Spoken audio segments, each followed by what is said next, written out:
Please turn to page 35 for the initial assessment chapter.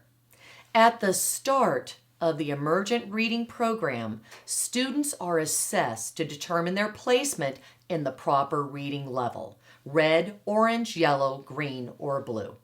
Before you start your assessments, you will need to prepare and organize the testing materials in this chapter. I love to use a 3-prong file folder so I can easily find and store everything I need. On the cover of my folder, I glued the initial assessment picture found at the beginning of this chapter.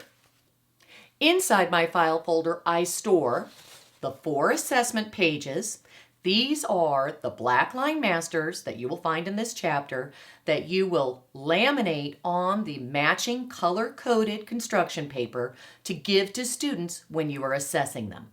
Also inside this file folder are many blank copies of the student assessment profiles that are fastened inside the folder. These blank student assessment profiles are for you to mark the students' answers as they are being assessed. Now let's prepare the 4 assessment sheets. First, you need to Xerox pages 38 through 41. I have the pages shrunken down to show you where you will find the Blackline Masters in your manual, as well as how to color code them with the matching construction paper. The red and orange assessment is on 1 page. I color coded this with half of the page red and half orange as a visual reminder that that's the red and orange assessment. Why is it on 1 page? Because this is the beginning levels of the program, so you only need this 1 sheet to determine whether they may begin in red and orange. If students pass this level on the assessment, then you would hand them this yellow sheet, the next level in the program, to use in the assessment. When they pass a level, then you go to the next level. Therefore, if they don't pass a level, then that's where they will be placed in the program. Next, go to page 37 for the Blackline Master of the Student Assessment Profile. These are those blank pages that I showed you in the file folder. You will need to duplicate one of these pages per child in your classroom. Then 3-hole punch them and put them in your file folder. This way you can easily get to each one of those pages when you're assessing individual students. At this point, you should have all your materials, so we are ready to assess. On page 36 are 2 examples of completed assessments. Kaylee scored at the red level, while Sammy L. scored at the yellow level. Now let's walk through the steps to assess. Looking at page 37, the profile page displays the red, orange, yellow, green, and blue student assessment pages for you to record and score the student's assessment. The teacher writes at the top the student's name, the teacher's name, and the date assessed. When the test is completed, the teacher will then record the color level that the student scored at right next to the date. Each of the color assessments have letter sounds, CVC words to decode, and sight words to read. Notice I said letter sounds, not letter names. Later, you will find in ongoing assessments, which is the next chapter, you will assess for letter names and sounds. But in this initial assessment, it is absolutely critical that the students know the sound because the sounds are going to connect to the decoding of the CVC words. That will place students correctly in the proper reading level. You do have the option of asking students to tell the letter name as well as the sound, but when scoring, you are only scoring for the sounds. When testing, you first start with the red-orange assessment sheet. You hand it to the student. On this assessment sheet, whenever you are asking students for the sounds to decode the CVC words or to read the sight words, whenever they correctly answer, you circle that item. If it's an incorrect answer, then you leave it blank.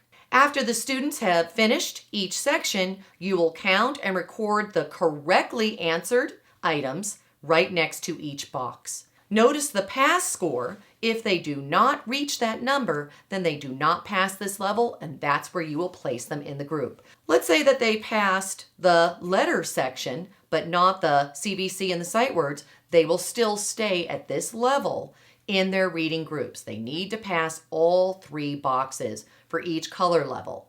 Remember, this is the initial assessment. If students are placed in a higher group without passing these items, many times they will become confused and they will have difficulty staying with that particular group. The whole idea of the initial assessment is to figure out what students know so that you can properly place them in the correct reading group so they can work on new items to build in order to move to the next color groups. If they are missing those items, those are gaps. That's when confusions begin and they have difficulty learning these reading skills.